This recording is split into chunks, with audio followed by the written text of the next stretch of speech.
Well, I hope the Habs play better against the Senators than they did against the Hurricanes, because if not, they're going to get blown away. Yeah, I'll just show myself out. Hey everyone, it is Ben back again, and this time the Habs lose 4-1 to the Carolina Hurricanes. And, God, 2 games in a row now where they lost games against teams that they really, really should not have lost games against. But I digress. Starting from the very beginning. Oh my God, Alex Galchenyuk is playing on the wing.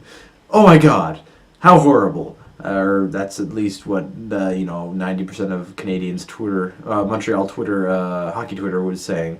I wasn't really that particularly mad about it. I was waiting to see what would happen in the game. And early on, it looked like it was going great. After missing a chance just barely in the first few minutes of the game, Galchenyuk buries a goal off nice play, nice passes from Lehkonen and Shaw, but I think the play really started with when Jordy Ben absolutely leveled Slavin as he was going into the Habs zone. Play starts there, getting a couple nice passes up, and Galchenyuk snipes it, puts the Habs up 1-0. Great goal, starting off well. But then the Habs take a penalty, and it seems like, as of late anyway, anytime the Habs take a penalty, it's a guaranteed goal. And sure enough, Pacioretty loses his stick, and it actually gets shot out of the zone by a Carolina player. So that should have been a penalty, missed by the refs. But either way, Habs give up the goal on the penalty kill, which, again, seems like it's happening every game. And we go into the first intermission tied 1-1. Then we go into the second, and things seem to be going really well. The Habs offensively actually sort of seemed to get things going. They started moving. Had a couple nice chances, but then with about 40 seconds left in the period, Lee Stempniak shoots it in off of Alexei Emelin's foot because, of course, it was Emelin's foot. It's just the way the season's going for him so far. And that puts the Hurricanes up 2-1 just before the end of the second. And Habs go into the second intermission down 2-1. Not a way you want to go into the third period.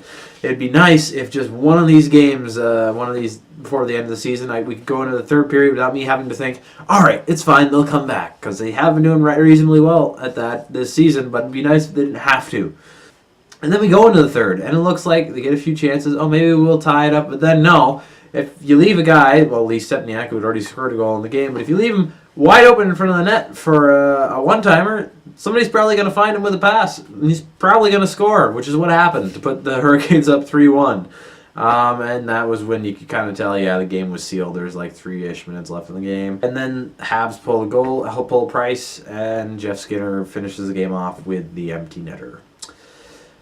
Final score, 4-1 Carolina. Final shots, 23-22 Carolina. I don't remember what the scoring chances were, but I think they were pretty close. But I still think Carolina outchanced the Habs, which isn't great because, that was such just a piss-poor effort against an obviously not as good team.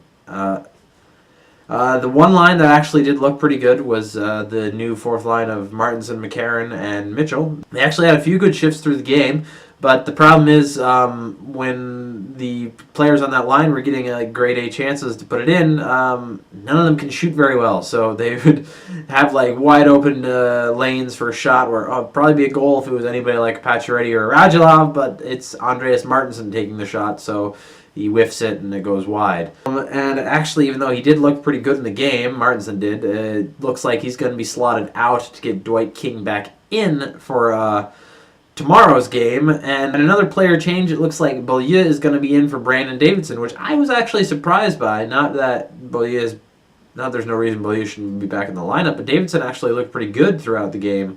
I thought there was a couple of plays where he kept the puck in on a power play. I think that was one distinct one where he did really well to keep it in. There was a couple of defensive plays he looked good on too. I thought he looked good in the game, but I guess it's just going back to that where Julian's just trying to do a rotation of players. Beaulieu in for Davidson and King in for Martinson.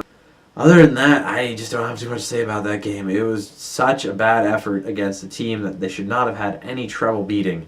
And now that Ottawa got a win again last night, they're again just 1 point behind the Habs with a game in hand. Exactly the same way it was before the Habs won both games in the home-and-home series. So basically just completely negating that out. So But should be a good game tomorrow night. I'm going, which is going to be a whole lot of fun. Ottawa-Montreal games are always fun to watch.